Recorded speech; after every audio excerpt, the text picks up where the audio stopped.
হৃদমায়ার প্রেমগাথা season ১ পর্ব সংখ্যা ৩১। লেখনীতে রিক্তা ইসলাম মায়া। গল্প পাঠে আমি অরোরা ইসলাম।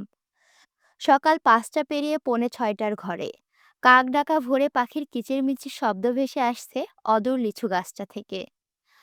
মায়া বাড়ির সামনের দরজায় দাঁড়িয়ে সেদিকে বিষণ্ণয়ে তাকিয়ে। ছোট লিচু গাছের ডাল শাখা নুয়ে পড়েছে কাঁচা পাকা অসংখ্য লিচু ভরে। লিচুগুলো দেখতে লোভনীয় মনে হলেও মায়া সেদিকে এগিয়ে গেল পেরে খেতে। কার না কার বাড়ি কে জানে। রাতের অন্ধকারে মায়াকে ওর স্বামী কার বাড়িতে নিয়ে এসেছে মায়া এখনো জানে না।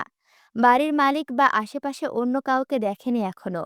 সেজন্য মায়া তখন সিঁড়ি থেকে নেমে নিচে ড্রয়িং রুমটা পার হয়ে বাইরে এসে দাঁড়িয়েছে। তবে মায়া বুঝতে পারছে এটা ফাহাদের বাড়ি নয়, কারণ মায়ের বোনের শ্বশুরবাড়ি ওর চেনা। কিন্তু এই অপরিচিত বাড়িটি মায়া চিনে না বলেই বের হয়েছে দেখতে এই সুন্দর ডুপ্লেক্স বাড়িটা। ছোটখাটো দোতলা ডুপ্লেক্স বাড়িটির সামনে একটা সুন্দর বাগানও আছে। তবে সেই বাগানে ফুলের চারা নেই, আছে শুধু অসংখ্য ফলের গাছ। বেশ কিছু ফলের গাছ মায়া চিনতে পারলেও অনেক গাছই সে চিনতে পারল না। নামবিহীন বিদেশি ফলের চারা হবে বলে মায়ের মনে হলো। মায়া মাথার ঘোমটা আরও একটু টেনে নুইয়ে পড়া লিচু গাছের নিচে দাঁড়ালো।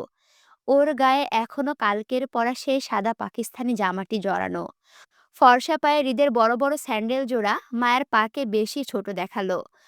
হয়তো তখন হৃদের রুম থেকে পালাতে গিয়ে তাড়াহুড়োয় মায়া নিজের জুতা খুঁজে পায়নি। চোখের সামনে তখন যা পেয়েছিল তাই পরে হৃদের রুম থেকে পালিয়েছিল সে। মায়া ঘুরঘুর করে বাগানটা দেখতে লাগলো। অসংখ্য ফলের গাছ ভেতরে এক মুহূর্তের জন্য ভুলে গেল হৃদের কথা। হাত বাড়িয়ে ফলসহ চারা গাছগুলো ছুঁয়ে দেখার মধ্যে আসিফের গলা পেয়ে মায়া চমকে ওঠার মতো পেছন ফিরল। তক্ষুনি চোখে পড়ল আসিফকে, বাসার কাপড়ে দাঁড়িয়ে একজন মহিলার সঙ্গে কথা বলছে। মায়া অদূরে বাগান থেকে দাঁড়িয়ে দুজনকে দেখে বুঝতে পারল মহিলাটি হয়তো এই বাড়ির সার্ভেন্ট হবে, আর আসিফ তাকে তার কাজ বুঝিয়ে দিচ্ছে। মায়ার হঠাৎই মনে হলো হৃদের কথা। লোকটা হয়তো এখনো ঘুমিয়ে আছে, সেজন্য মায়ের খোঁজ জানে না। কিন্তু ঘুম থেকে উঠে মায়ের খোঁজ করলে মায়া এই লোকের সামনে দাঁড়াবে কি করে? মায়া তো লজ্জায় মরে যাবে। কাল রাতের ওসব ঘটনার পর মায়ের আর সাহস নেই লোকটার সামনে দাঁড়ানোর। ভাগ্যিস মায়া কাল রাতে বেহুশ হয়েছিল, নয়তো সে হার্ট অ্যাটাক করত। এই লোক মায়ের উপর যে চাপ সৃষ্টি করেছিল, মায়ের তো এখন ওই লোকের সামনে যাওয়াই রীতিমতো অসম্ভব হয়ে দাঁড়িয়েছে। তার থেকে বড় কথা হলো মায়ের স্বামী ওর মতিগতি বুঝতে পেরে গেছে। হয়তো জেনে গেছে মায়া যে তাদের দুজনের স্বামী স্ত্রী হওয়ার সম্পর্কটা নিয়ে অবগত। তার জন্য তো লোক আজকাল মায়ের সাথে কেমন আপোষে মিশে যেতে চায়। মায়ের মনস্তাত্ত্বিক ভাবনার মাঝে সে একজোড়া সাদা পা ঘাসের ওপরে দেখল। মায়ের বেখেয়ালি দৃষ্টি মাটি থেকে তুলে সামনে তাকাতেই চমকে উঠল হৃদের উপস্থিতি দেখে। থতমত খেয়ে তাড়াহুড়োয় পালিয়ে যেতে চাইলে হৃদ তৎক্ষণাৎ মায়ের বাহু টেনে আটকায়। মায়া রাতের কথা ভেবে লজ্জায় মাথা নুইয়ে রাখলে হৃদ মায়ের বাহু টেনে কাছে আনে। মায়ের থুতনি ধরে মুখটা উপরে তুলতে দুজনের চোখাচোখি হলো। মায়া লজ্জায় মুখ ঘুরে নিতে চাইলে হৃদ মায়ের মুখটা আটকে রেখে বলে, কি ম্যাডাম, কি সমস্যা? পালাতে চাচ্ছেন কেন? মায়া উত্তর করল না, বরং জোর করে মুখটা নামিয়ে নিল হৃদের হাত থেকে। এইভাবে মায়ের ভীষণ লজ্জা লাগছে। লজ্জায় সিটিয়ে মায়া হাঁসফাঁস করে দৃষ্টি লুকাতে চাইল এদিক সেদিক তাকিয়ে। মায়া হৃদের লজ্জা মিশ্রিত মুখটা দেখে দুষ্টু হেসে মায়ের নাক টানল।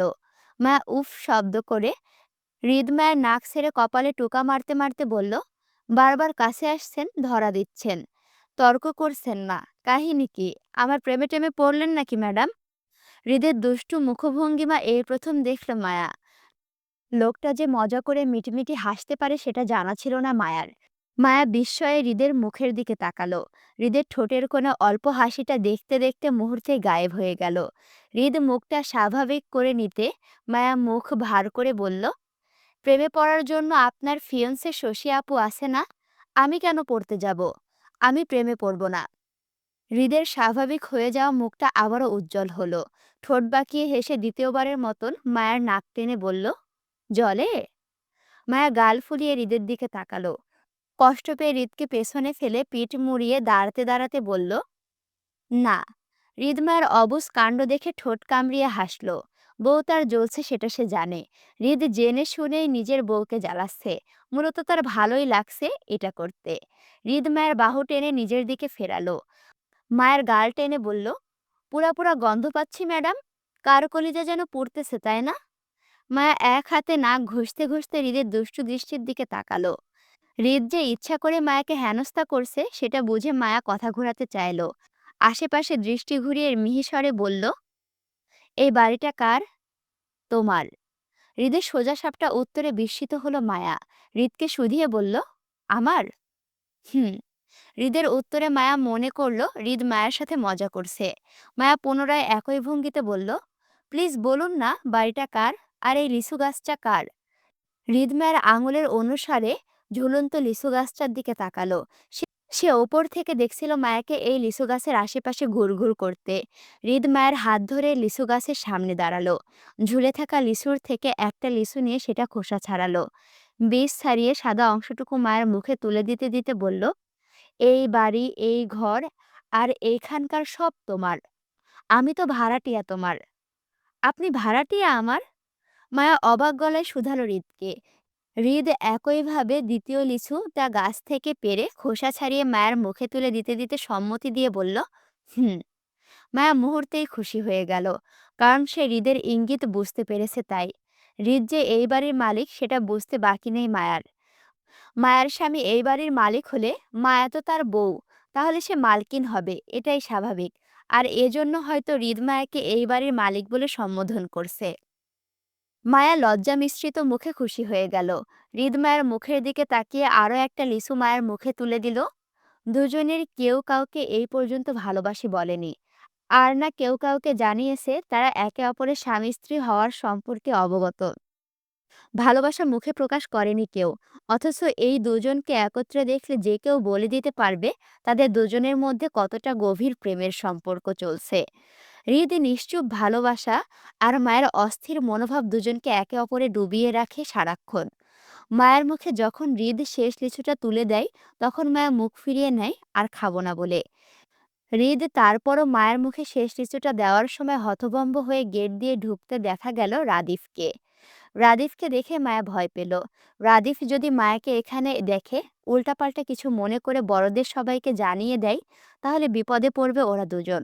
মায়া সেই ভয়ে হৃদকে না বলে হঠাৎ দৌড়ে পালিয়ে গেল বাড়ির ভেতরের দিকে। মায়ের হঠাৎ কাণ্ডে হৃদ খানিকটা চমকালো। মায়ের দৌড়ে যাওয়ার দিকে তাকিয়ে খানিকটা উঁচু গলায় খ্যাক ছেড়ে, ডাক ছেড়ে হবে, খাক ছেড়ে না, মায়ের উদ্দেশ্যে ডেকে বলল, রাতের ব্যাপারটা ভুলিনি কিন্তু হৃদ, আমার অসমাপ্ত কাজটা সমাপ্ত চাই।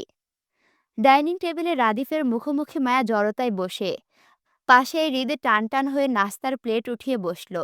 তাতে নাস্তা তুলে খাবে সে তাই।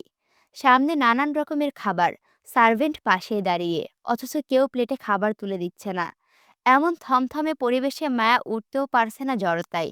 হৃদে একা থাকলে একটা কথা ছিল, কিন্তু রাদিফ মুখোমুখি বসে থাকার কারণে মায়া ভদ্রতা দেখিয়ে এই মুহূর্তে উঠে যেতে পারছে না। যদি বেয়াদবি হয় সেজন্য। অথচ রাদিফের মনোভাব এমন যেন এই মুহূর্তে মায়া ছাড়া টেবিলের আশেপাশে আর কেউ নেই। সে তখন থেকে রাদিফ ড্যাব ড্যাব করে মায়াকে দেখেই যাচ্ছে। এতে করে মায়া ভীষণ নার্ভাস হচ্ছে, অস্বস্তিতে আছড়ে পড়ছে। এইভাবে কেউ মুখের ওপর একদৃষ্টিতে তাকিয়ে থাকলে অস্বাভাবিক লাগে না বিষয়টা? হৃদ, মায়া আর রাদিফ দুজনের মনোভাব দেখল। রাদিফকে আপাতত কিছু বলে লাভ নেই। সে বড় ভাইয়ের বউকে গবেষণা করতে বসেছে এই মুহূর্তে। যতক্ষণ না পর্যন্ত রাদিফের গবেষণা শেষ হবে, ততক্ষণ পর্যন্ত সে মায়ের দিকে এইভাবেই তাকিয়ে থাকবে। হৃদ রাদিফকে অপেক্ষা করে মায়াকে বলল তাদের প্লেটে খাবার তুলে দিতে। মায়া আমতা আমতা করে আরো সিটিয়ে বসলো চেয়ারে।